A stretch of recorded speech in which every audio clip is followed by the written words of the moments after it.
Mechatronika tai yra sinergija tarp įvairių mokslų, kaip energetika, kaip elektronika, kaip mechanika, kaip informacinės technologijos. Visos šitos kryptys sueina į vieną tašką ir tai yra vadinama mechatronika. Iš tikrųjų labai sudėtingas mokslas, bet realiai labai paprastas, nes mokomės kiekvieną dalį atskirai. Aš mokausi automatinių sistemų mechatroniką. Tai yra elektronika, elektrotechnika, dalis mechanika ir robotika. Man labiausiai patinka mokytis techin dėl robotų, kuriuos turime šitame mokymo centre ir jų programavimo.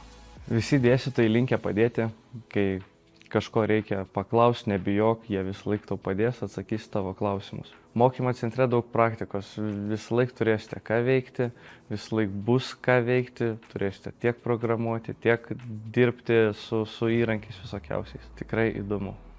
Mokiniai, besimokant šitos specialybės, išmoksta mechaninių darbų, elektros darbų ir programavimo darbų, derinant gamybos linijas, kuriame, aišku, turi irgi suvokti technologijos procesą.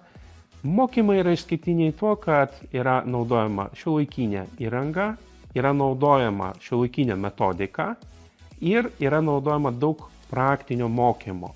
Čia yra išskirtinumas, kurį siūlo mūsų mokymo centras Techin. Automatinių sistemų mechatronikai gali dirbti gamybos įmonėse, ten, kur yra automatikos įrenginiai. Jeigu dar abejoji ir nežinai, ką pasirinkti, rinkis technologijas. Technologijas, inžineriją, o būtinai rinkis mechatroniką, nes jinai yra pakankamai vienijanti daug įvairių krypčių ir tikrai darbo bus visą gyvenimą.